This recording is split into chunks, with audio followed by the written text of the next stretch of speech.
Bismillahirrahmanirrahim. Assalamualaikum warahmatullahi wabarakatuh. Perkenalkan, nama saya Mukhtar Kewar Faisal dengan NIM 60900 jurusan Sistem Informasi UIN Alauddin Makassar. Akan menjelaskan dampak dan kejahatan media sosial. Pertama-tama, perlu kita tahu itu sosial media itu apa? Sosial media adalah sebuah media untuk bersosialisasi satu sama lain dan dilakukan secara online yang memungkinkan manusia untuk saling berinteraksi tanpa dibatasi ruang dan waktu. Definisi dari sosial media yaitu social networks, yaitu media sosial untuk bersosialisasi dan berinteraksi seperti Messenger, WhatsApp, Line, dan lain-lain. Dan yang kedua itu Discuss, atau media sosial yang memfasilitasi sekelompok orang untuk melakukan obrolan.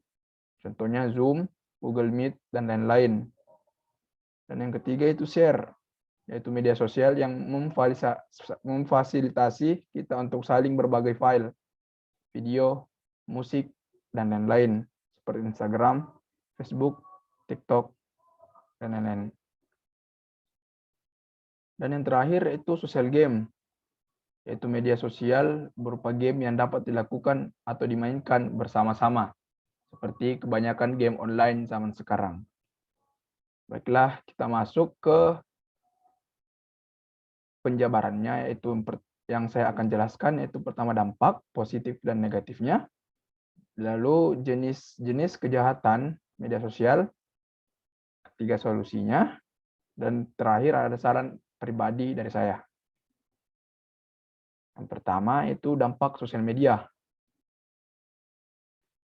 Dampak positif yang pertama yaitu dapat mempererat hubungan silaturahim dan juga berhubungan dengan ilmu pengetahuan. Dan yang kedua, menambah wawasan berpikir dan pengetahuan lewat media sosial. Ketiga, dapat menyediakan informasi yang tepat dan akurat, seperti informasi tentang perguruan tinggi, lowongan kerja, ataupun mengenai beasiswa. Dan keempat, itu menyediakan ruang untuk berperan positif, seperti komunikasi dengan para tokoh agama, ulama, ataupun motivator. Dan yang terakhir, yaitu mengakrabkan hubungan pertemanan, komunikasi untuk pertemuan, rapat-rapat, atau social gathering. Dan tak luput juga dari dampak negatif dari sosial media, yaitu pada anak-anak dan usia remaja menjadi malas belajar karena lebih banyak berkomunikasi di dunia maya, khususnya masalah game online atau melihat film-film lewat YouTube atau lain-lainnya. Kedua itu situs jaring sosial akan membuat kaum remaja dan anak-anak lebih mementingkan diri sendiri.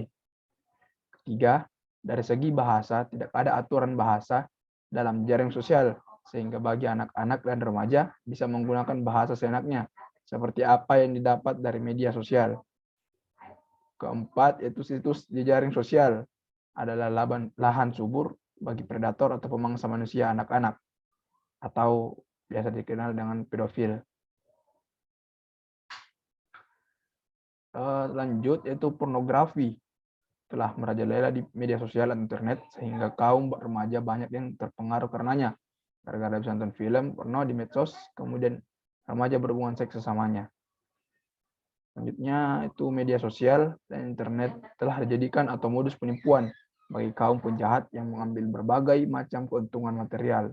Hal ini sudah banyak terjadi. Next, banyak menciptakan rekayasa hoax atau berita bohong.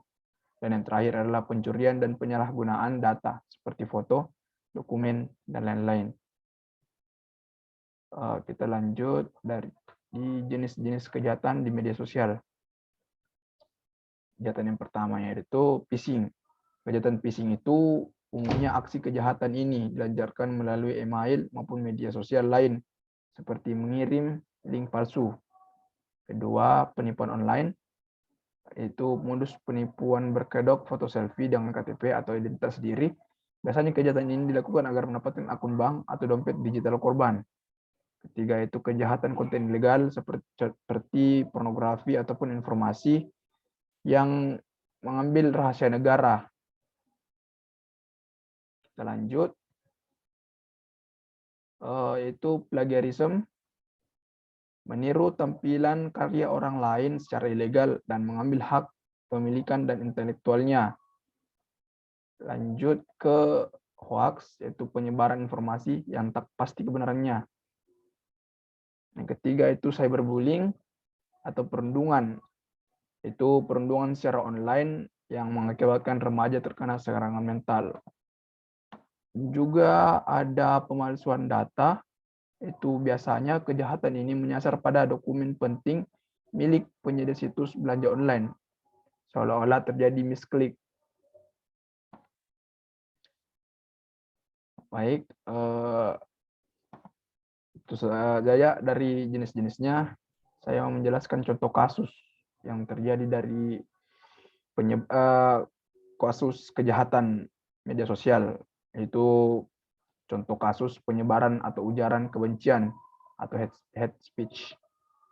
Kasus yang saya ambil adalah kasus Ahmad Dhani, yaitu Ahmad Dhani ini dilaporkan oleh sebuah kelompok pendukung Ahok Jarot, yaitu BTP Network, terkait dengan penyebaran informasi yang menimbulkan kebencian. Ahmad Dhani membuat kicauan di akun Twitter pribadinya, yaitu @ahmaddhanipras. Ia dilaporkan pada 9 Maret 2017. Ahmad Dhani dilaporkan telah melanggar pasal 28 ayat 2, pasal 45 ayat 2 Undang-Undang Nomor 19 Tahun 2016 tentang Informasi dan Transaksi Elektronik. Lalu solusinya itu yang pertama, lindungi gadget, komputer atau perangkat lain yang digunakan. 2. Pasang perangkat lunak keamanan yang up to date. 3. Selalu miliki sikap waspada. 4. Selalu periksa data bank dan data kartu kredit secara teratur. 5. Rajin mengganti kata sandi. 6. Backup data secara rutin. Dan yang terakhir adalah abaikan lampiran surat elektronik dan URL yang terindikasi mencurigakan. Yang terakhir adalah saran pribadi dari saya, yaitu saran dari saya, jika ingin menghindari kejahatan cyber, jangan mudah percaya pada orang jika orang itu bukan pegawai dari suatu perusahaan atau bank tersebut. Dan dalam bermedia sosial, jangan mudah percaya pada berita yang tak pasti kebenarannya, dan juga tak usah hiraukan seseorang yang menghina atau merendahkanmu di sosial media. Mungkin itu saja dari saya. Kurang lebihnya mohon dimaafkan. Saya tutup dengan Waalaikumsalam warahmatullahi wabarakatuh.